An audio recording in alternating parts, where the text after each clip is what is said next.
Welcome to my RP classes. আজি মই ধাতু আৰু অধাতুৰ কি শিকাম যে ধাতুৱে আন ধাতব লৱণৰ লগত কেনেদৰে বিক্ৰিয়া কৰে যে ধাতু আৰু ধাতুৰ লৱণ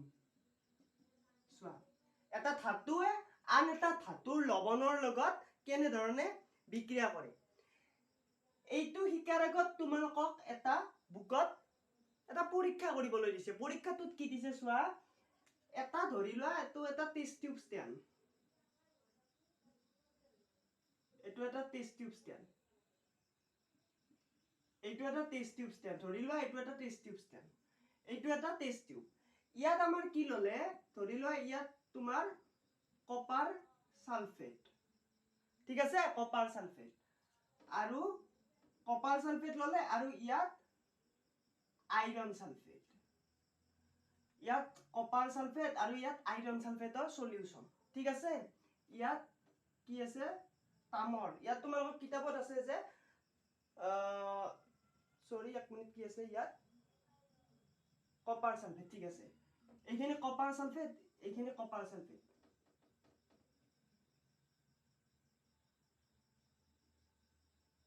এইখিনি কপাৰ সালফেটৰ সলিউশন আৰু এইখিনি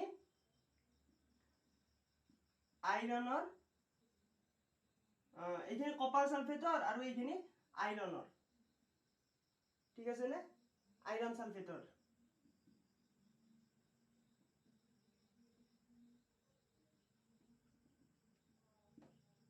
সোয়া কি দিছে এইখিনি আমাৰ কি ললো এটো এটা টেষ্ট টিউব এটো এটা ষ্টেণ্ড বুলি ধৰি লোৱা এটো টেষ্ট টিউবৰ এটা ষ্টেণ্ড এটো ল্যাবৰেটৰীত পাই তোমালোকে পাবা পিছত যে এই টেষ্ট টিউবৰ ষ্টেণ্ডত আমি দুটা টেষ্ট টিউব ললো এই টেষ্ট টিউব দুটা ইয়াত কি আছে কপাৰ সালফেট আছে আৰু ইয়াত আইৰন সালফেট আছে আৰু আমি ইয়াত এটা গজাল দিলো ইয়াত এটা গজাল এইটো ধৰি লোৱা গজাল এইটো আইৰন ঠিক আছে ইয়াত আমি কি দিলো এটা গজাল দিলো এইটো আইৰন ধৰিলা আৰু ইয়াত এটা কি দিলো ইয়াত এটা আমি তাৰ দিলো এই সলিউশনটো ডুব যোৱা কৈ দিব লাগিব এই দ্ৰৱণখিনিত ডুব যোৱা কৈ দিব লাগিব ইয়াত আমি কি দিলো তাম ঠিক আছে তামৰ এইডাল তামৰ তাৰ চোৱা এইডাল কপাৰৰ তাৰ এইডাল আইৰন অৰ্থাৎ গজাল আৰু এইটো কপাৰ সালফেটৰ দ্ৰৱ আৰু এইটো আইৰন সালফেটৰ দ্ৰৱ ঠিক আছে এতিয়া আমি কি পাম যিখিনি কপাৰ সালফেটৰ দ্ৰৱ আছিল এইখিনি ৰং নীলা আৰু এইখিনি ধৰিলা গ্ৰীন সেউজীয়া অলপ পাতল সেউজীয়া এতিয়া চোৱা কি হ'ব এই পৰীক্ষাটো তোমালোকক কিয় কৰিবলৈ দিছে আমি ৰিজাল্টটো চাম প্ৰথমতে এই পৰীক্ষাটো কিয় কৰিবলৈ দিছে এই পৰীক্ষাটো কিয় কৰিবলৈ দিছে জানানে যেতিয়া এটা ধাতু এ ধৰি লোৱা এইটো এটা ধাতু বি ধাতুৰ ধৰা দ্ৰৱণ বি ধাতুৰ লৱণৰ দ্ৰৱণ যেতিয়া ধাতু এ বি ধাতুৰ লৱণৰ দ্ৰৱৰ লগত দিম আৰু যত ধাতু এটো বি ধাতুতকৈ অধিক সক্ৰিয় হয় ঠিক আছে আমি পাই ইচ্ছা তোমালোকৰ সক্ৰিয় নামটো যে ধাতু এই ধাতুটো যদি বি ধাতুৰ লৱণৰ দ্ৰৱৰ লগত দিও আৰু তাত যদি ধাতু এটো অধিক সক্ৰিয় হয় বিতকৈ তেতিয়াহলে কি হ'ব জানানে যে ইয়াত হ'ব এই ধাতুৰ লৱণৰ দ্ৰৱ এই ধাতুৰ লৱণৰ দ্ৰৱ প্লাস বি ধাতু মানে কি কৰিলে এই ধাতুটোৱে বি ধাতুৰ লৱণৰ দ্ৰৱৰ পৰা বি ধাতুটো বাহিৰ কৰি উলিয়াই দিলে ঠিক আছে কিন্তু ইয়াত এই ধাতুটো বি ধাতুতকৈ অধিক সক্ৰিয় হ'ব লাগিব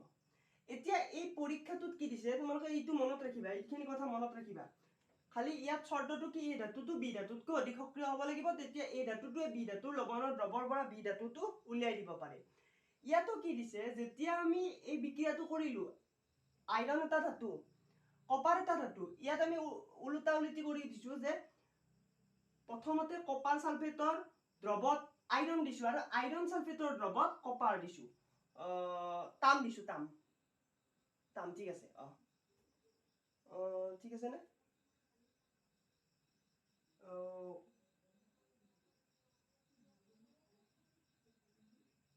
ঠিক আছে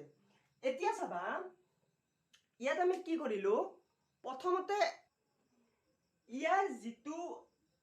আইৰন মানে লোহাৰ গজাল দিয়া দ্ৰৱখিনিলৈ যদি আমি লক্ষ্য কৰো কি পাম ইয়াত যিটো আমি ইয়াৰ পৰা যদি গজালটো উলিয়াই আনো এই গজালটোৰ ওপৰত কিছুমান গেৰুৱা অৰ্থাৎ ব্ৰাউন কালাৰৰ কিবা লাগি থকা যেন পাম ঠিক আছে আৰু ইয়াৰ যিটো নীলা ৰং আছে সেই নীলা ৰংটো পাতল হৈ যাব ঠিক আছে নীলা ৰংটো আগতে অলপ ডাঠ আছিল সেইখিনি পাতল হৈ যাব আৰু ইয়াৰ যিটো আইৰন সালফেট অৰ্থাৎ আইৰন সালফেটৰ যিখিনি সেউজীয়া ৰং আছিল সেইখিনি সেউজীয়া হৈ থাকিব আৰু কপাৰ বা তামৰ যিডাল তাৰ আছিল সেইডাল একে থাকে অৰ্থাৎ আমি কি দেখিলো যিখিনি আইৰন অৰ্থাৎ লোৰ গজাল দিয়া দ্ৰৱখিনিৰ অৰ্থাৎ লোৰ গজাল আৰু কপাৰ সালফেটৰ মাজত এটা বিক্ৰিয়া ঘটিছে কিন্তু কপাৰ বা তামৰ আৰু আইৰন সালফেটৰ মাজত কোনো ধৰণৰ বিক্ৰিয়া ঘটা নাই ঠিক আছে ইয়াত এইটো তোমালোকে চাই লক্ষ্য কৰিলে গম পাবা পৰীক্ষাটো কৰিলে গম পাবা ইয়াত খালি কিয় দিছে গম পাবা আৰু কিয় দিছে এইটো বুজি লোৱা আৰু ইয়াৰ ৰিজাল্টটো কি হৈছে চাই লোৱা ইয়াৰ ৰিজাল্টটো যে এনেকুৱা হৈছে যে গজাল আৰু কপাৰ সালফেটৰ মাজত অৰ্থাৎ আইৰন আৰু কপাৰ সালফেটৰ মাজত এটা বিক্ৰিয়া ঘটিছে আৰু তাম অৰ্থাৎ বা কপাৰ আৰু আইৰন সালফেটৰ মাজত কোনো ধৰণৰ বিক্ৰিয়া ঘটা নাই এইটো আমি কেনেকৈ গম পালো ইয়াৰ যিটো নীলা কালাৰ আছিল সেইটো পাতল হৈ যাব আৰু গজালটো যদি আমি উলিয়াই আনি চাও ইয়াৰ ওপৰত কিছুমান তোমাৰ ব্ৰাউন কালাৰৰ কিছুমান তাত লাগি থাকে আৰু যিটো তামৰ আছিল তামটো উলিয়াই আনিলে একে ধৰণৰ থাকে আৰু ইয়াত যিটো সেউজীয়া কালাৰৰ দ্ৰৱণ আছিল আইৰন সালফেটৰ সেইখিনিও ৰঙৰ কোনো পৰিৱৰ্তন নহয় এতিয়া চাবা এইখিনি কিয় হল তোমালোকে মই বুজাই দিছো যে ইয়াত তোমালোকে চোৱা Fe প্লাস কপাৰ সালফেট এইখিনিৰ মাজত বিক্ৰিয়া ঘটি এনেকুৱা হৈছে ঠিক আছে আৰু ইয়াত কি আছিল কপাৰ প্লাস আইৰন সালফেট এইখিনিৰ মাজত কোনো বিক্ৰিয়া হোৱা নাই ঠিক আছে এইটো মানে যদি iron plus copper sulphate plus কপাৰটো বাহিৰ উলিয়াই গল আৰু কপাৰ আৰু আইৰন সালফেটৰ মাজত কোনো ধৰণৰ বিক্ৰিয়া হোৱা নাই ইয়াত ধাতু A এইটো B ধাতুৰ লৱণৰ দ্ৰৱ আৰু ইয়াত ধাতু কি হৈছে ধাতু B লৱণৰ দ্ৰৱ হয় সৰি ইয়াত ধাতু A ধাতুৰ লৱণৰ দ্ৰৱ হয় B ধাতুটো বাহিৰ হৈ গৈছে ঠিক আছে কিন্তু এইটোত একো বিক্ৰিয়া ঘটা নাই এইটো কিয় হোৱা নাই জানানে যে তোমালোকে ইয়াত চোৱা এইখন তোমালোকৰ পেজ নাম্বাৰ 45 তোমালোকৰ বুকত চোৱা পেজ নাম্বাৰ 45 ত পাই যাবা এইখন এখন লিষ্ট আছে যে calcium potassium sodium calcium magnesium aluminium zinc iron এনে ধৰণে আমি তললৈ যদি এইফালে যদি যাই থাকো ইয়াত কি পাম সক্ৰিয়তাৰ লিষ্ট মানে সোডিয়ামতকৈ ক্যালসিয়াম কম সক্ৰিয় পটাছিয়ামতকৈ সোডিয়াম কম সক্ৰিয় এইটো বেছি সক্ৰিয় তাতকৈ অলপ কম সক্ৰিয় এইটো তাতকৈ অলপ কম এইটো তাতকৈ অলপ কম এইটো তাতকৈ অলপ কম এইটো মানে ইয়াত অধিক সক্ৰিয়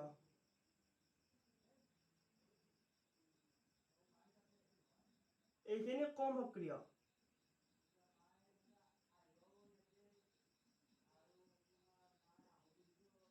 আটাইতকৈ কম সক্ৰিয় ইয়াত চোৱা ইয়াত তোমালোকে লক্ষ্য কৰা যে তোমালোকক মই উদাহৰণটোৰ সৈতে একেলগে মিল দেখুৱাই মই বুজাই দিম ইয়াত চোৱা ইয়াত আইৰনটো ক'ত আছে এইখিনি আইৰন আৰু আছে কি কপাৰটো ক'ত আছে তলত আছে ইয়াত চোৱা আইৰনটো কপাৰতকৈ ওপৰত আছে গতিকে আইৰনে কপাৰ সালফেটৰ পৰা কপাৰটো উলিয়াই দিব পাৰে ইয়াত আইৰন A আৰু কপাৰটো ধৰি লোৱা B ঠিক আছে ইয়াত আইৰনটো ওপৰত থকা বাবে আইৰনে কপাৰ সালফেটৰ পৰা কপাৰটো উলিয়াই দিব পাৰিছে কিন্তু ইয়াত চোৱা কপাৰ এইটো আৰু আইৰন ওপৰত আছে ইয়াত কি হৈছে যিটো এ আছে সেই এটো বিতকৈ বেছি সক্ৰিয় নহয় এটো কম সক্ৰিয় বিতকৈ গতিকে ইয়াত কোনো বিক্ৰিয়া হোৱা নাই অৰ্থাৎ অধিক সক্ৰিয় ধাতু বোলে কম সক্ৰিয় ধাতুৰ তাতকৈ কম সক্ৰিয় ধাতুৰ লৱণৰ দ্ৰৱৰ পৰা সেই ধাতুটো বাহিৰ কৰি উলিয়াই দিব পাৰিলে পৰীক্ষাটোত যিখিনি বিক্ৰিয়া ঘটিল সেই বিক্ৰিয়াখিনি এই দুটা বিক্ৰিয়াৰ পৰাই তোমালোকে পাব পাৰিবা ইয়াত এটা বিক্ৰিয়া সংঘটিত হয় এটা নহয় আৰু যিটো হয় সেইটো কিয় হয় অধিক সক্ৰিয় ধাতুৱে কম সক্ৰিয় ধাতুৰ লৱণৰ দ্ৰৱৰ পৰা সেই ধাতুটো কম সক্ৰিয় ধাতুটো উলিয়াই দিব পাৰে ঠিক আছে এইখিনি নিশ্চয় বুজি পালা তোমালোকে ধাতু আৰু ধাতুৰ লৱণৰ দ্ৰৱৰ মাজত যিখিনি বিক্ৰিয়া সেই বিক্ৰিয়াখিনি ইয়াত এই পৰীক্ষাটোৰ সহায়ত ভালদৰে বুজাই দিছে এইটো মনত ৰাখিবা ধাতুৱে বি ধাতুৰ লৱণৰ দ্ৰৱৰ লগত এ ধাতুৰ লৱণৰ দ্ৰৱ হ'ব আৰু বি ধাতুটো বাহিৰ উলিয়াই যাব যদি এ ধাতুটো বি ধাতুতকৈ অধিক সক্ৰিয় হয় আৰু এইটো এইকেইটা ধাতুকেইটা মনত ৰাখিবা এই ক্ৰমটো মনত ৰাখিবা ঠিক আছে তে এতিয়া আমি নেক্সট শিকিম কি আমি নেক্সট শিকিম ধাতু আৰু অধাতুৰ লগত কেনেকৈ বিক্ৰিয়া হয় ধাতু আৰু অধাতুৱে কেনেদৰে বিক্ৰিয়া কৰে এইখিনি লিখি লোৱা তোমালোকে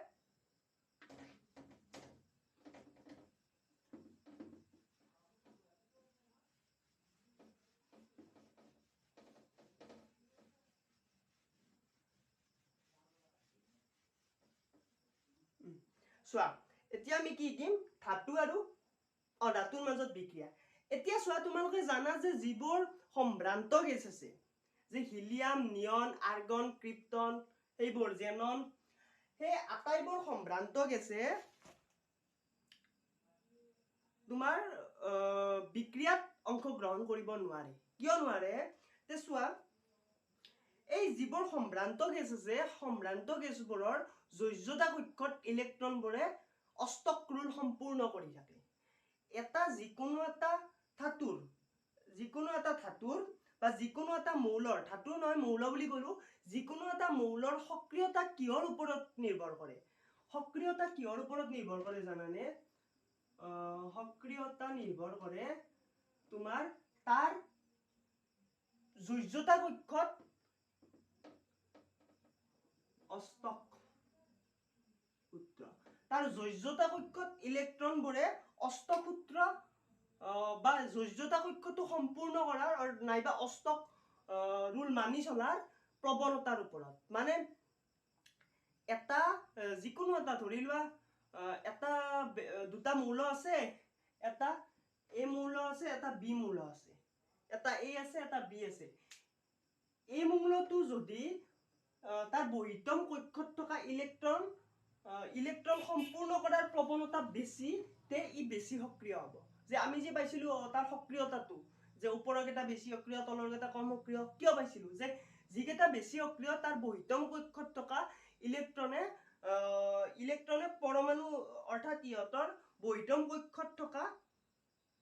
জৈৱতা কক্ষটো সম্পূৰ্ণ কৰা প্ৰৱণতাটো বেছি দেখুৱায় যিয়ে প্ৰৱণতা বেছি দেখুৱাব পাৰে তাৰ সক্ৰিয়তাটো বেছি হয় এইটো চোৱা তোমালোকে মই উদাহৰণ দি বুজাই দিম যে চোৱা সোডিয়াম ক্লোৰাইড আজি আমি সোডিয়াম ক্লোৰাইডৰ গঠন শিকিম ইয়াত সোডিয়ামটো কি সোডিয়াম এটা ধাতু হয়নে সোডিয়াম এটা ধাতু আৰু ক্লোৰিন এটা কি অধাতু ইয়াত তোমালোকক এখন লিষ্ট আছে কিতাপত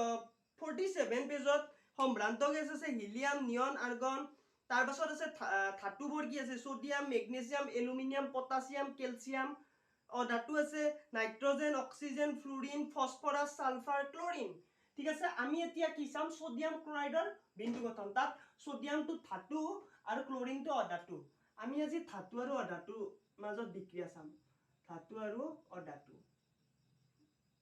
এটো ঠিক বিক্ৰিয়া নহয় চাইলবা সোডিয়ামৰ পৰমাণু ক্ৰমাঙ্ক কিমান সোডিয়ামৰ পৰমাণু ক্ৰমাঙ্ক কিমান 11 যদি 11 হয় ইয়াৰ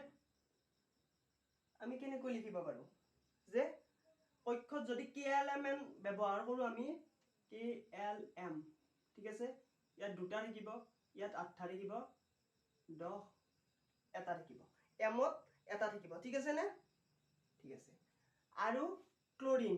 ক্লোৰিনৰ কিমান পৰমাণু ক্ৰমাংক 17 ঠিক আছে 17 গতিকে ইয়াত 2 8 কিমান হল 10 আৰু 7 ঠিক আছে এইখিনি হ'ব এতিয়া চোৱা ইয়াত কি হয় যেটো সোডিয়াম আছে সোডিয়ামে বহিতম কক্ষত তাত এটা ইলেক্ট্ৰন আছে ঠিক আছে তাৰ বহিতম কক্ষত এটা ইলেক্ট্ৰন আছে অৰ্থাৎ ধাতুটোৰ বহিতম কক্ষত এটা ইলেক্ট্ৰন আছে এতিয়া যদি সেই সোডিয়ামে সেই ইলেক্ট্ৰনটো এৰি দিয়ে তেতিয়া হলে ই বহিতম কক্ষটো সম্পূৰ্ণ হয় কাৰণ অষ্টক্ৰোল সম্পূৰ্ণ কৰে ঠিক আছে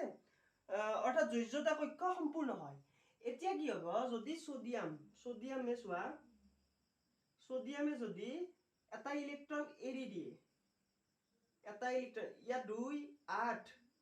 ইয়াত 2 8 আৰু কিমান আছিল 1 2 8 আৰু 1 ইয়াত 2 8 ঠিক আছে এতিয়া চোৱা যদি সোডিয়ামে এটা ইলেক্ট্ৰন এৰি দিয়ে তেতিয়া হলে সোডিয়ামৰ টোটাল ইলেক্ট্ৰন কিমান হ'ব 10টা হ'ব কিন্তু তাৰ নিউক্লিয়াছত প্ৰটনৰ সংখ্যা কিমানটা আছে 11টাই থাকিব কাৰণ ই ইলেক্ট্ৰন এৰি দিব প্ৰটনটো তাৰ যিমান আছিল সিমানে থাকিব গতিকে তাত তুলনামূলকভাৱে প্ৰটনৰ সংখ্যা এটা বেছি আছে গতিকে সোডিয়াম কেটায়নৰ সজ্জা পায় অৰ্থাৎ সোডিয়াম কেটায়ন বুলি কয় সোডিয়াম কেটায়ন বুজি পাইছা অৰ্থাৎ সোডিয়ামৰ ওপৰত এটা প্লাস চিন আহিব কিয় হি ইলেক্ট্ৰন এটা এৰি দিলে ইলেক্ট্ৰন এটা এৰি দিয়াৰ লগে লগে তাৰ টোটাল ইলেক্ট্ৰন কিমান হ'ল 10টা কিন্তু তাৰ সেই অনুপাতে প্ৰটনৰ সংখ্যা এটা বেছি আছে কাৰণ প্ৰটন 11টা আছিল ইলেক্ট্ৰন যিমান থাকে প্ৰটনো কিমান আছিল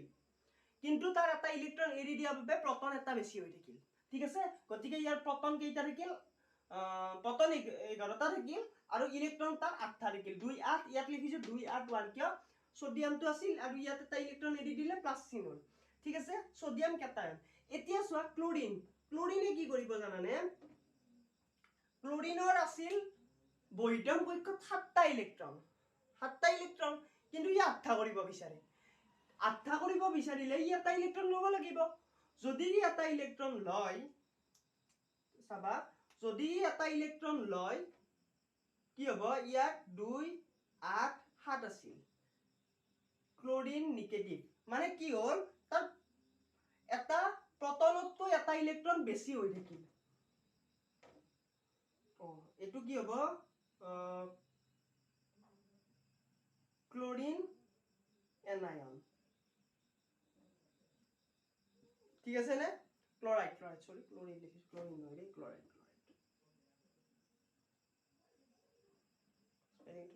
ঠিক আছে ক্লোৰাইড এতিয়া কি এই যিখিনি তোমাৰ ক্লোৰিন আছে এই ক্লোৰিনে দুটা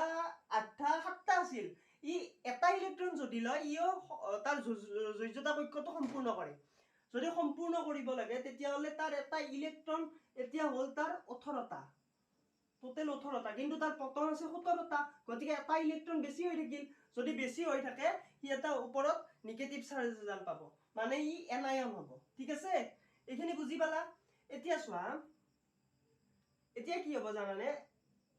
এতিয়া ইয়াৰ যেটো আমি গঠনটো চাম ইয়াৰ যদি আমি গঠনটো চাম কেনেকৈ লিখিম ইয়াৰ এইখিনি লিখিলা তাৰ পাছত কি এনেকৈ লিখিবা সোডিয়ামৰ এইটো ইলেক্ট্ৰন আৰু ক্লোৰিন এটা দুটা তিনিটা চাৰিটা পাঁচটা ছয়টা সাতটা আছিল এইটো পাই গ'ল ঠিক আছে নে এইটো পাই গ'ল এইটো পোৱাৰ লগে লগে কি হ'ল মই এইখিনি মুছি দিছো ইয়াত লিখি দিওঁ চোৱা এইটো সোডিয়াম এইটো ইলেক্ট্ৰন এইটো ক্লোৰিন এটা দুটা তিনিটা চাৰিটা পাঁচটা ছয়টা সাতটা ইয়াৰ 7টা ইলেক্ট্ৰন ইয়াৰ এটা ইলেক্ট্ৰন এই ইলেক্ট্ৰনটো ক্লোৰিনক দি দিলে ঠিক আছে ইলেক্ট্ৰনটো ক্লোৰিনক দি দিলে এতিয়া কি হ'ব সোডিয়াম পজিটিভ আৰু এটা দুটা তিনিটা চাৰিটা পাঁচটা ছয়টা সাতটা এটা দুটা তিনিটা চাৰিটা পাঁচটা এটা দুটা তিনিটা চাৰিটা পাঁচটা ছয়টা সাতটা আঠটা নিগেটিভ চোৱা এইটো হ'ব সোডিয়াম ক্লোৰাইডৰ বিন্দু গঠন ঠিক আছে দেখা পাইছানে ঠিক আছে তে চোৱা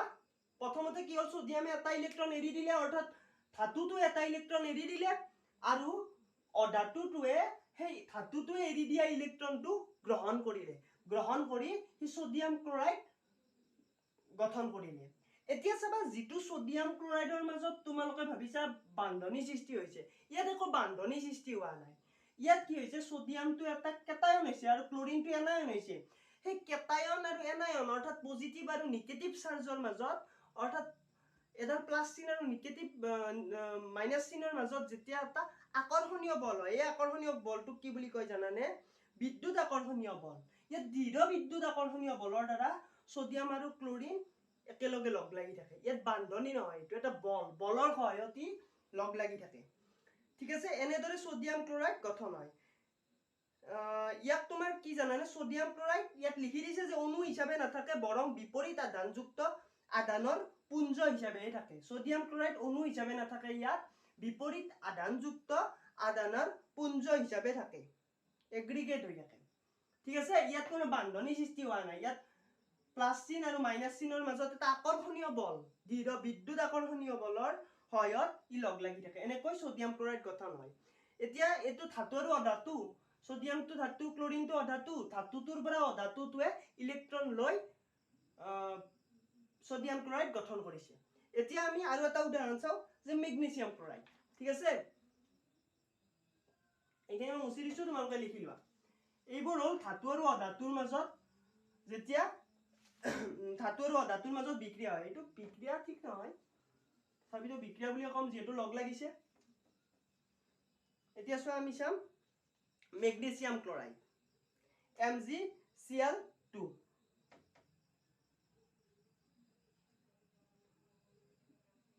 ধাতু মেগনেছিয়াম মেগনেছিয়ামৰ ইলেক্ট্ৰন বিন্দু গঠন কিমান হ'ব মেগনেছিয়ামৰ পৰমাণু ক্ৰমাংক 12 মেগনেছিয়ামৰ পৰমাণু ক্ৰমাংক 12 পৰমাণু ক্ৰমাংক 12 হলে KLM দুটা 8 10টা হল আৰু M ত কেইটা থাকিব M ত দুটা থাকিব আৰু কি হল ক্লোৰিন অধাতু ক্লোৰিন ক্লোৰিনৰ কিমান 17 2 8 7 চোৱা এতিয়া তোমালোকে দেখি গম পাইছা ইয়াৰ বহিতম কক্ষত দুটা ইলেক্ট্ৰন আছে মেগনেছিয়ামৰ আৰু ক্লোৰিনৰটো আগতে গম পাইছিলে এটা ল'ব পাৰিব এই কথা নাই এতিয়া মেগনেছিয়ামে কি কৰিব ই তাৰ দুটা ইলেক্ট্ৰন এৰি দিব কেনেকৈ এৰি দিব চোৱা ইয়াত 2 8 7 আছিল Mg2+ দুটা ইলেক্ট্ৰন এৰি দিলে 2 8 কাৰণ ই বহিতম কক্ষটো সম্পূৰ্ণ কৰিব লাগিব ঠিক আছে অষ্টক মানিব লাগিব বহিতম কক্ষটো যেতিয়া ই দুটা ইলেক্ট্ৰন এৰি দিব লাগিব আগতে সোডিয়ামে এটা এৰি দিলে হৈছিল এতিয়া দুটা আছে যেহেতু দুটা এৰি দিব লাগিব আৰু এইফালে কি হ'ব এইফালে তো ক্লোৰিনটো কি হ'ব জানে 2 8 7 ই কি কৰিব জানানে ই এটা ইলেক্ট্ৰন গ্ৰহণ কৰিব ইয়াত তোমালোকে নাভাবিবা যে দুটা ইলেক্ট্ৰন এৰি দিছে কাৰণে দুটা ইলেক্ট্ৰন সেইটো কথা নহয় ইয়াত প্ৰথমতে ই অষ্টকটোলখিনি সম্পূৰ্ণ কৰিব লাগে ই মুঠতে ইয়াৰ যিটো যোজ্যতা কক্ষ আছে সেইটো সম্পূৰ্ণ কৰিব লাগে প্ৰথমতে কি কৰিব ই ক্লোৰিনে এটা ইলেক্ট্ৰন ল'ব লাগিব ললে ক্লোৰিন এনায়ন হ'ব হয় 2 8 8 এইটো মেগনেছিয়াম কেটায়ন এইটো কি মেগনেছিয়াম কেটায়ন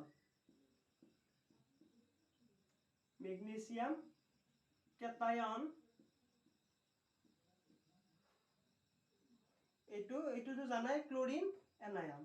ক্লোৰাইড এনায়ন ক্লোৰাইড ওপৰত মাইনাস বা ওপৰত মাইনাস চিন আছে কাৰণে এইটো ক্লোৰাইড হৈছে আৰু এইটো ক্লোৰাইড এনায়ন এটা আয়ন হিচাপে আছে নে এখানে ক্লোৰাইড হয় নহলে ক্লোৰিন এটো ভুল নকৰিবা ক্লোৰাইড এনায়ন আৰু ক্লোৰিন গেছে ক্লোৰাইড এনায়ন হ'ল ই এটা ইলেক্ট্ৰন এটা গ্ৰহণ কৰি বহিতম কক্ষটো সম্পূৰ্ণ কৰিলে আৰু মেগনেছিয়ামে দুটা ইলেক্ট্ৰন তাৰ কাৰণে এৰি দিহে ই বহিতম কক্ষটো সম্পূৰ্ণ কৰিব পাৰে অষ্টকলোন সম্পূৰ্ণ কৰিব পাৰে এতিয়া হ'ল ইয়াৰ গঠন অৰ্থাৎ মেগনেছিয়াম ক্লোৰাইডৰ গঠন তাত লিখি ল'ব পাৰা মেগনেছিয়াম